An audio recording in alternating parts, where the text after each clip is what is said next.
सलाम मेरे अजीज भाई और उनकी बहनों, उम्मीद है सब लोग खैर खैरियत से होगे। तो यार तमाम ही छोटे मोटे काले गोरे लंबे और चौड़े इंसान का दिल जिगर गुर्दों और फेफड़ों की गहराई से इस्तकबाल किया जाता है हमारी आज की इस वीडियो में, जिसमें हम बात करने वाले रमजान के हवाले से।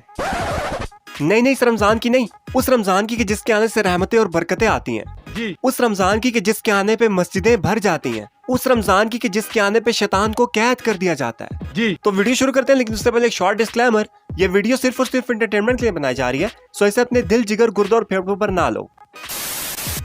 अब बाकी मुल्कों का तो पता नहीं, लेकिन पाकिस्तान में इस दफा रमजान की आमद बहुत अनोखी हुई है। जब चांद देखना शुरू किया गया तो पता चला कि इस दफा चांद नजर आने का कोई इम्कान ही नहीं है। अच्छा, लेकिन ईशा के बाद पता नहीं रुखसाना, बुशरा या तमसीला में से कौन छत पे आई कि अचानक ही चांद नजर आ गया। अब बाकी सब तो ठीक था, लेकिन शैतान की परेशानी का अलग ही आलम था। उसको समझ में नहीं आ रही थी कि ये लोग चांद देख रहे हैं या मेरे से पीछा छुड़वा रहे हैं। वो बेचारा खुश हो रहा था कि चलो मेरी आजादी का एक दिन तो और है, लेकिन ज्यादा देर खुश रह नहीं पाया। ये दुख का खत्म नहीं होता बे। खैर जैसे तैसे रोजे इतने ठंडे गुजर रहे थे कि पता ही नहीं चला कि किधर से आए और किधर को गए। असल रोजा तो उन लोगों के गुर्दों को टच करके जाता है कि जिनके फेफड़ों को सुट्टे की तलब होती है। ये लोग यहाँ से खजूर मुंह में डालते हैं और वहां से सीधा सिगरेट।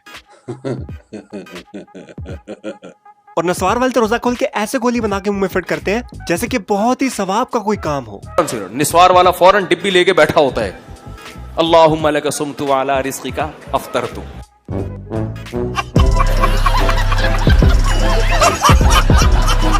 और गुटखा खाने वाला का तो अलग ही लेवल है। इफ्तार के बाद गुटखा खाने वाले की हालत कुछ ऐसी होती है।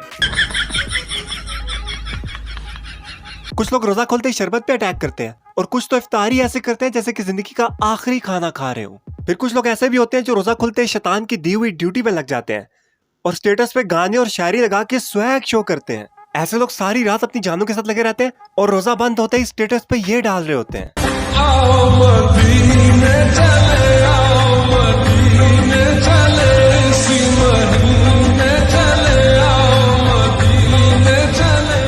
फिर आते हैं कुछ अल्ट्रा लेजेंड्स जो हर घर में एक ना एक होता है। सैरी करके फजर से 10 मिनट पहले गलती से सो जाते हैं और फिर अफ्तारी से 5-10 मिनट पहले उठते हैं। पता नहीं ये लोग इतनी नींद लाते कहाँ से। इनका ना नमाज से वास्ता होता है और ना ही किसी और इबादत से। फजर नहीं, जोहर नहीं, असर नहीं, मगरिब नहीं, ईशा नहीं। ये लोग घर वालों के किसी काम नहीं आते और रोजे के नाम पे बस फाका काट रहे होते हैं। खैर रमजान में असर के बाद बाहर जाते हुए भी सोचना पड़ता है, क्योंकि हर इंसान तबूड़ी की तरह डंग मार रहा होता है। लोगों को इतना गुस्सा नॉर्मल रूटीन में नहीं आता जितना कि रोजे में। जरा सी बात नहीं होती और हर इंसान अलग ही लेवल पे केला खा रहा होता है। हालांकि रोजे में तो गुस्से से परहेज करना चाहिए।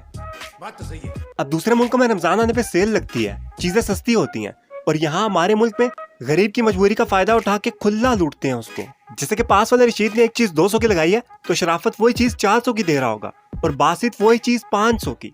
मतलब रमजान में भी कोई दीन ईमान नहीं है इनका। जहन्नमी जहन्नमी जहन्नमी जहन्नमी।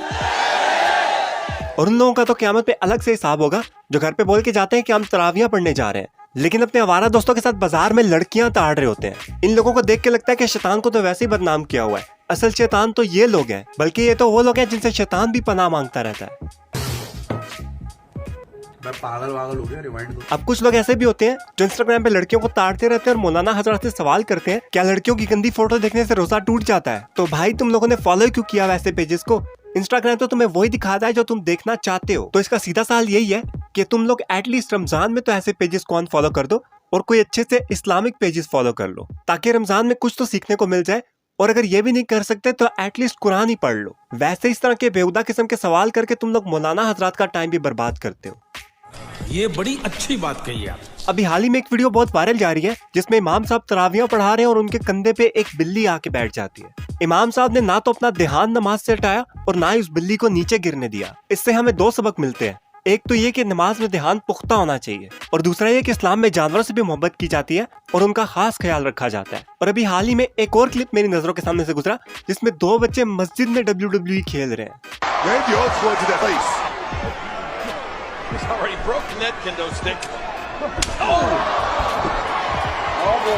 ऐसे बच्चों के साथ सख्ती से पेश आना चाहिए और इन्हें मस्जिद के आदाब सिखाने चाहिए। तो यार बस आज के लिए इतना ही। अब अगर मेरी ये वीडियो अच्छी लगे तो वीडियो को लाइक करो, कमेंट करो अपना फेवरेट पार्ट, और मुझे बताना कि तुम इन सब में कौन सी सिचुएशन से ज्यादा रिलेट करते हो। और पहले से नहीं किया हो तो चैनल को सब्सक्राइब कर दो और बेल का आइकन दबा दो, क्योंकि मैं इसी तरह की लेटेस्ट वीडियोस तुम लोगों के लिए लाता रहूंगा। तो मिलता हूँ तुम लोगों से नेक्स्ट वीडियो में, तब तक के लिए सबको एडवांस ईद मुबारक। जन्नती जन्नती कन्फर्म जन्नती है, कन्फर्म जन्नती है, कन्फर्म जन्नती है, कन्फर्म जन्नती है, कन्फर्म जन्नती है, कन्फर्म जन्नती है, कन्फर्म जन्नती है, कन्फर्म जन्नती।